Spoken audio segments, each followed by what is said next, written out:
Good morning children. आज हम lesson 8 पढ़ेंगे, पिता का पत्र। पहले हम जान लें कि पिता का पत्र किसके लिए लिखा गया। पिता जो है वो है पंडित जवाहरलाल नेहरू, है ना।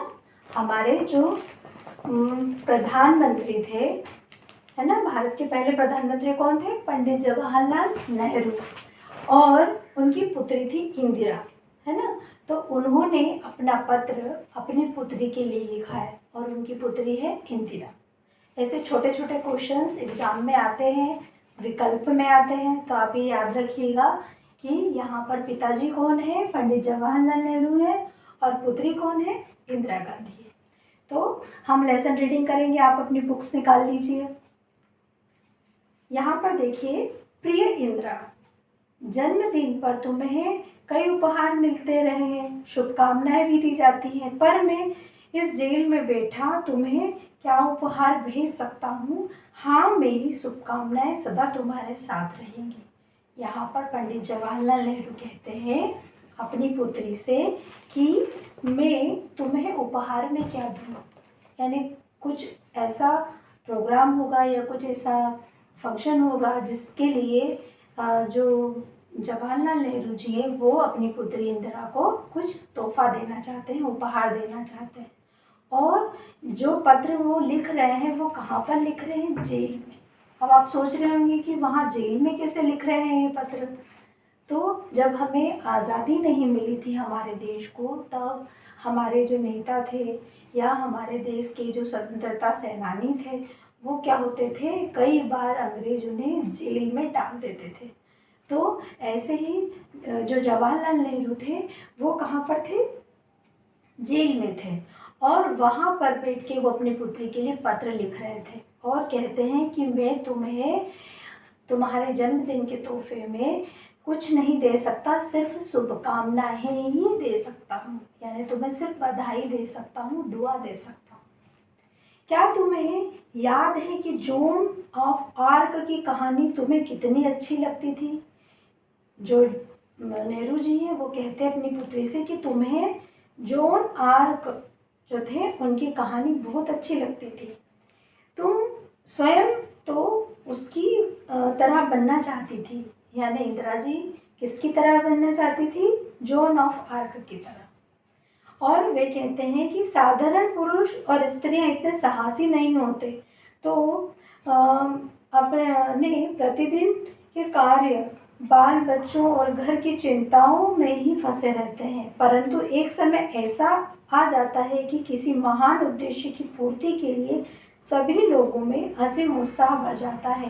साधारण पुरुष वीर बन जाते हैं और स्त्रियां वीरांगनाएं बन जाती हैं। यहाँ पर जो है वीर शब्द दिया है, क्या शब्द दिया है?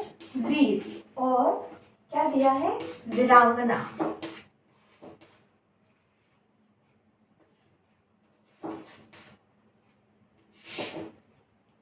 है ना, वीरांगना।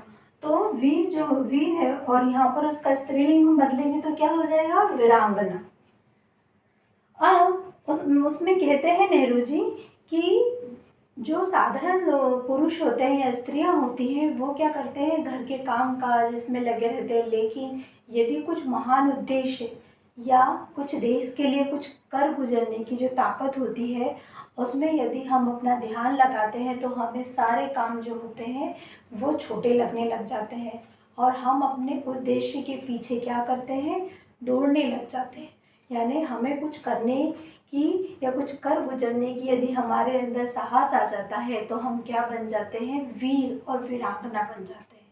स्त्रियां क्या बन जाती है? वीरांगनाएं बन जाती है। और जो पुरुष होते हैं वो वीर बन जाते हैं। जैसे हमारे देश के जो सिपाही हैं, आपने देखा होगा कि बॉर्डर पर जब हमारे देश में कोई दूसरे देश के जो लोग हैं वो आक्रमण करते हैं या हमला करते हैं या आतंकवाद फैलाते, तो हमारे देश में सिपाही के रूप में केवल जो पुरुष हैं वही सिपाही नहीं बनते। आजकल क्या होती है? महिलाएं भी आगे आ गई हैं।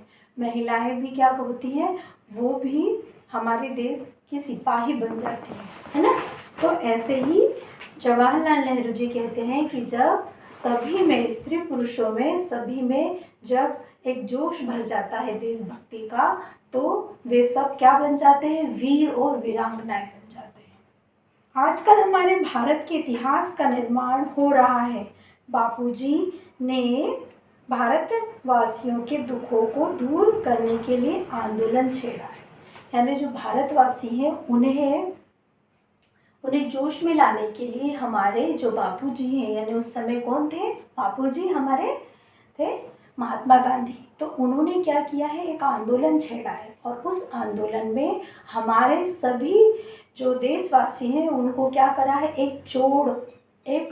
एकता के बल में उन्होंने क्या करके रखा है, सूत्र में बांध के रखा है। तो ऐसे ही सभी लोग क्या कर रहे हैं, उस आंदोलन में बढ़ चढ़ कर हिस्सा ले रहे हैं। मैं थोड़ा शॉर्ट में पढ़ा रही हूँ, आपको थोड़ा समझ में आ जाए। तो जब बापूजी सभी लोगों को उस आंदोलन में शामिल कर रहे हैं, तो नेहरू जी चाहते हैं कि तुम भी इस आंदोलन में शामिल हो, है ना, तुम भी देश के लिए कुछ करने की तुम्हारे अंदर क्या हो, क्षमता हो, तुम भी अपने अंदर एक साहस लेकर आओ, है ना। और इसीलिए पंडित जवाहरलाल नेहरू अपनी पुत्री इंदिरा को पत्र में आगे लिखते हैं कि तुम्हें भी क्या करना है, ऐसे ही काम करने हैं, यानी देश के लिए कुछ कर गुजरने की तुम्हारे अंदर ताकत होनी चाहिए। और कभी जब तुम्हारे पेट डगमगाए, यानी तुम्हें ऐसा लगे कि तुम क्या गलत कर रही हो और क्या सही कर रही हो, और तुम्हें ये समझ में नहीं आए कि हम क्या सही कर रहे हैं और गलत क्या कर रहे हैं, तो उसकी पहचान करने के लिए उन्होंने एक बहुत बढ़िया उपाय बताया है।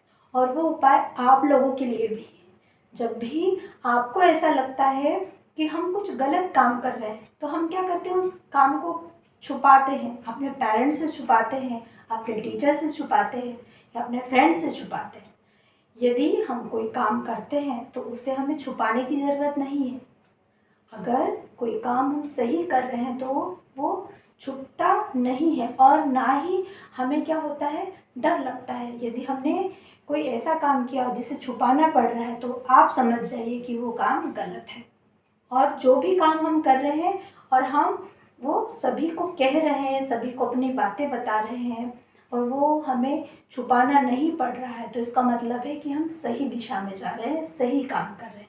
तो आप हमेशा याद रखिएगा कि जब भी यदि कोई काम ऐसा हम कर रहे हैं और हमें ऐसा लग रहा है कि नहीं, हमें अपनी मम्मी को नहीं बताना है, पापा को नहीं बताना है, तो समझ जाइए कि वो काम गलत है।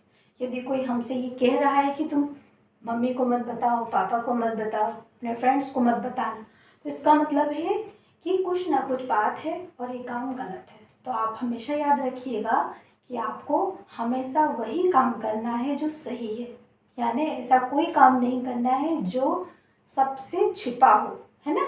हमें हमेशा ऐसा काम करना चाहिए जो सब के सामने हो और सभी को बताएं, हम सभी को शेयर करें। ओके, तो ऐसा ही जवाहरलाल नेहरू कहते हैं अपनी बेटी से कि तुम कभी जब तुम्हारे कदम डगमगाए तो तुम समझ जाना कि जो तुम काम कर रही हो उसमें सभी तुम्हारे साथ हो, है ना, और तुम्हें किसी से इसे छिपाना नहीं पड़ रहा है, तो वो काम तुम्हारे लिए सही है। और यदि कोई काम ऐसा है जो लोग तुम्हें छिपाने के लिए कह रहे हैं या तुम्हें डर के करना पड़ रहा है, तो वो काम गलत है, और यही सत्य और असत्य की पहचान है।